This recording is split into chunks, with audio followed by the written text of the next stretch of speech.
Now joining this conversation, we have Yemi, SAN. He's Professor of Energy and Electricity Law. He's in Abeokuta at the moment. And we also have Dr. Peter Asigri, Research Fellow, the Brew-Hammond Energy Centre in Kumasi, Ghana. Thank you so much, gentlemen, for joining us at this time. Thanks for having me. So let me begin. Thank you for having me as well. It's a pleasure to have you. Let me begin with Professor OK.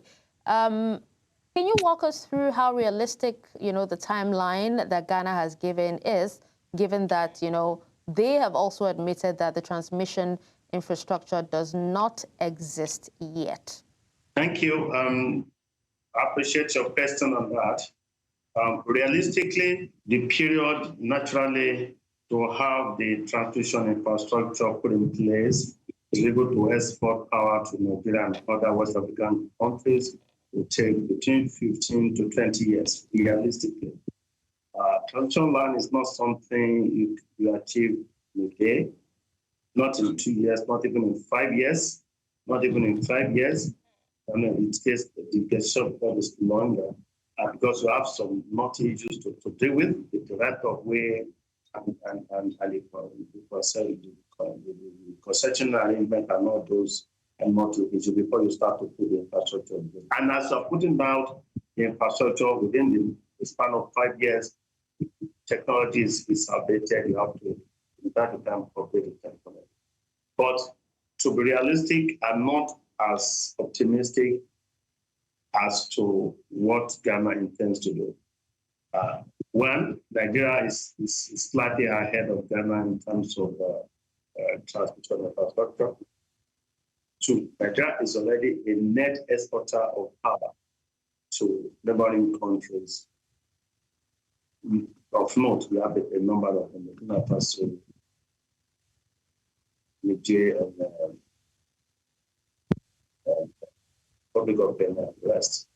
Two, Nigeria is a major player in the West African power pool. Major player in the West African power pool. West African power pool is a regional intervention that aggregates power for export purposes to other African countries. And what Ghana is trying to do is something we've always advocated. We need to now have a regional market for power.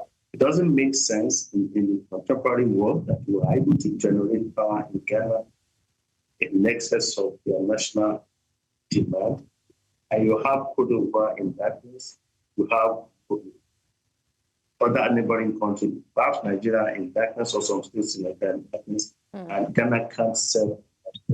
And West African economies getting further integrated, and that's the reason why you tend to have regional initiative saying, okay, Ghana is going to expand its transmission infrastructure to be able to export to Nigeria. It's a welcome development. You can never have power too many in Nigeria, a country of about 250, 220 million people. All right. We can never have it. All right. We need to get power from available sources. Yeah, let me just pardon me for cutting you there. Let me just quickly pass that same question to Dr. Asigri. Tell us what about the timeline. Considering that the infrastructure does not exist. Is it a relative timeline? Okay, so thank you once again for having me. And yes, I see it to be possible, but the timeline seems to be very short, just like Professor said. And one thing that motivates me much that we can do that in a quicker manner is that Ghana is already transmitting power to neighboring countries, as already mentioned, including Togo, Benin. So, and there also exists the West African power pool, which is not very strong, which will be coming there. That investments need to be done in this area such that we can heal huge amount of power from, say, Ghana to Nigeria. So in view of that, Ghana as a government is putting a lot of things together. For example, the country is trying to increase generation capacity. Recently, the Minister of Energy and Green Transition made it clear that the government of Ghana is putting up 1,200 megawatt thermal plant. There is also another nuclear power plant in place, which was intended to be operational by 2030, even though we know that the timelines, it will not be possible. So in terms of generation capacity, the country is trying to become an energy hub within the sub-region. But however, the main constraint here is the transmission infrastructure. One thing we need to also understand is that if we are not able to meet the transmission infrastructure deadline, then this will not be possible. Because if you have a weaker grid, just as many research has outlined in the West African power pool, then this means that any amount of power that may be built from Ghana to, say, Nigeria, may even have an impact on the power systems in Ghana. For example, a disturbance in Nigeria may even cause the tripping of systems in Ghana, causing system failures and then domestic unreliability. So, in fact, in terms of transmission infrastructure and deadlines, it's something that we need to look at, and to say it can be done within, say, the next 1 or 2 years, that will be very unrealistic. We are looking at a period between, say, 5 to 10 years, and that will be something that can be achieved. All right, now let me come back to Professor Okay, because Nigeria produces, far more gas and has a far more larger economy than Ghana.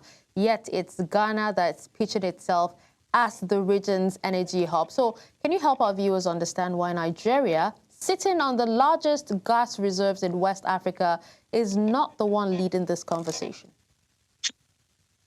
Thank you. Nigeria is leading conversation in several directions. I mean, no doubt. Of course, Nigeria is leading in terms of West African power pool. Nigeria is also leading in terms of West African gas pipelines, because Nigeria is the energy of the continent. No doubt. Both gas, energy, and what have you. Nigeria remains in leading energy in West Africa, perhaps Africa, as we speak. We're the largest in terms of gas, we're the largest in terms of product production, and also the NLNG, the natural gas, was still the largest. And the current trend of compressed natural gas, we are still leading. And that accounts for the gas reserve, and the food reserve, and the gas reserve that we have as a country. So we are still leading as a country. But Nigeria is a country in a hurry for energy self-sufficiency.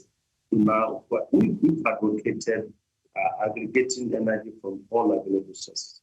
If there is a kind of shortfall in Nigeria, for instance, if Ghana is able to give Nigeria some megawatts without harming the Ghanaians' economy, we will be glad to take it on board, because we can't have power to live in Nigeria. There are so many areas that we need to reach in terms of power. And again, we've been advocating the integration of West African power markets. So it doesn't make sense that Nigeria is generating so much money, cancer to Ghana, cancer to Togo, cancer to other countries. Just like what Dangote is doing now, even in cement production. Nobody cares that Dangote cement is in Nigeria. Dangote cement is building a factory in Ghana and other African countries. It's an African thing. So Africa is the holistic approach to regional integration in Africa is the attractive point for me in this conversation. And what Ghana seeks to do, even from looking at hearing from my colleague there, Ghana is looking at nuclear energy. Nuclear energy is a very sensitive source that, if countries are going to develop, people need to be very careful. But Nigeria is a country that has a lot of options, sources. We are very strong in gas, we're very strong in renewables, we're very strong in all the available options. So Nigeria did not readily embrace nuclear technology for power generation, not at this point in time. But if Ghana is able to do and able to export some megawatts to Nigeria that is affordable, definitely is value for money, because Nigeria needs the whole lot. Now, given the size of Ghana might not need as functional like Nigeria. So meaning Ghana may readily meet its domestic. Okay. But Nigeria may not readily do so, because we need to get energy from other available options, including export, local, whatever, including renewables, contemporary gas, biomass, and whatever. So we're aggregating all the options. And again, I need to say this, the world is going upgrade. So the idea of generated transmission is becoming outdated now, because you don't want to be able yourself with generating power and looking at transmitting it from one endpoint to the other. So people are increasingly purchasing transmitted energy, meaning people are looking at the option of mini hydros, small-scale energy transmission that can take care of communities and clusters without having to go to the mega transmitter generator electricity, because gestion period is huge. Between 15% is realistic figure. All right. All right. Now coming back to Dr. Asigri, because let's talk about quickly the proposed barter agreement where Nigeria sends Ghana natural gas and Ghana sends electricity back instead of cash, right? Which is what this is all about. So it's not like, yes, it's a barter agreement. So can you explain the actual mechanics, of that particular deal and tell us who carries the risk if one side under-delivers? Okay, thank you very much once again. So, like my colleague said initially, Nigeria already is a hub of gas supply and supplies Ghana with gas, which we have been paying with cash. And so now that Ghana plans to also export electricity to Nigeria, it is important that these two countries sit down and develop a well-developed market and say, how much cubic meter of, say, gas should I supply for a megawatt of electricity?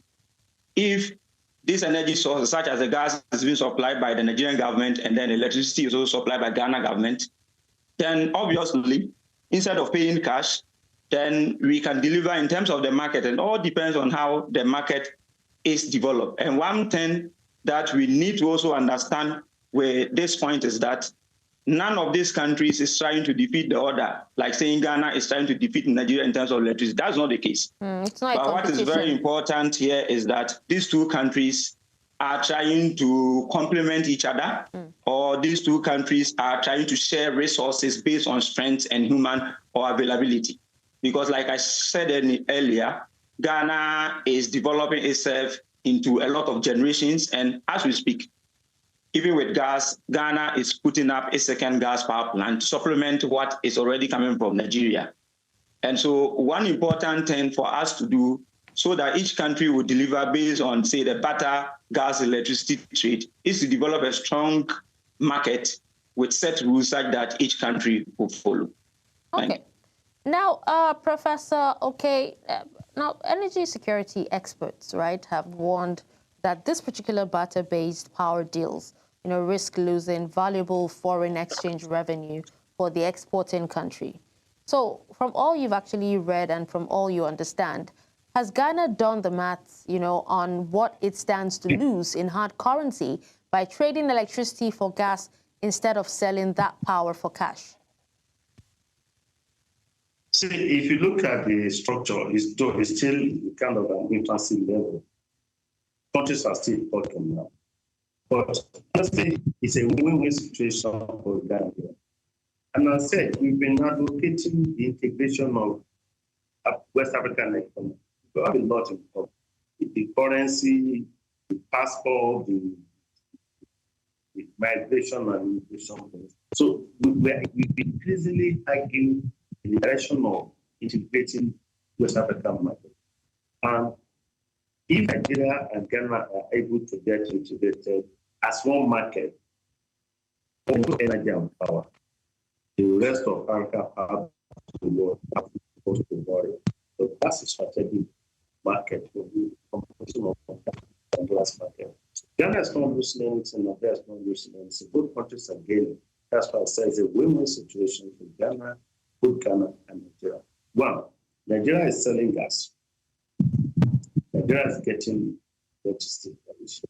The gas Ghana is getting, for instance, Nigeria is in food for infrastructure.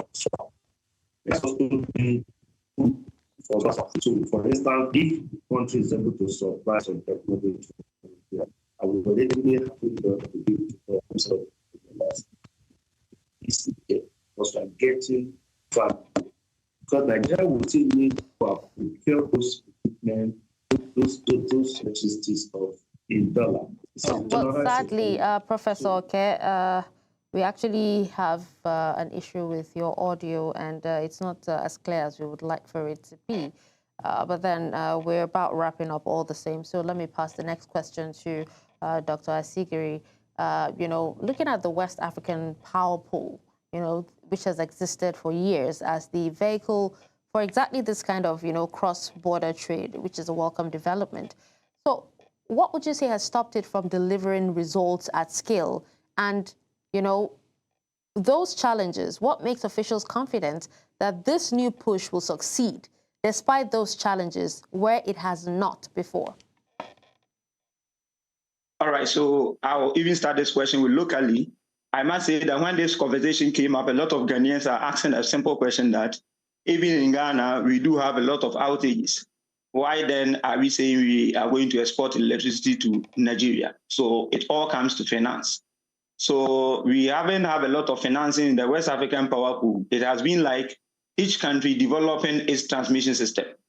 So it is time that the West African or ECOWAS will have to put in a lot of finance to increase the strength of the West African power pool. For example, increasing the strength of protection system, building SCADA systems, improving voltage and frequency control systems. When these systems are in place, then it will be very easy to integrate systems from different countries and delivering power at a reliable rate to both local people and international partners. So it's very, very important that we are able to put in a lot of finance as a region and build up a strong regional network interconnecting these countries.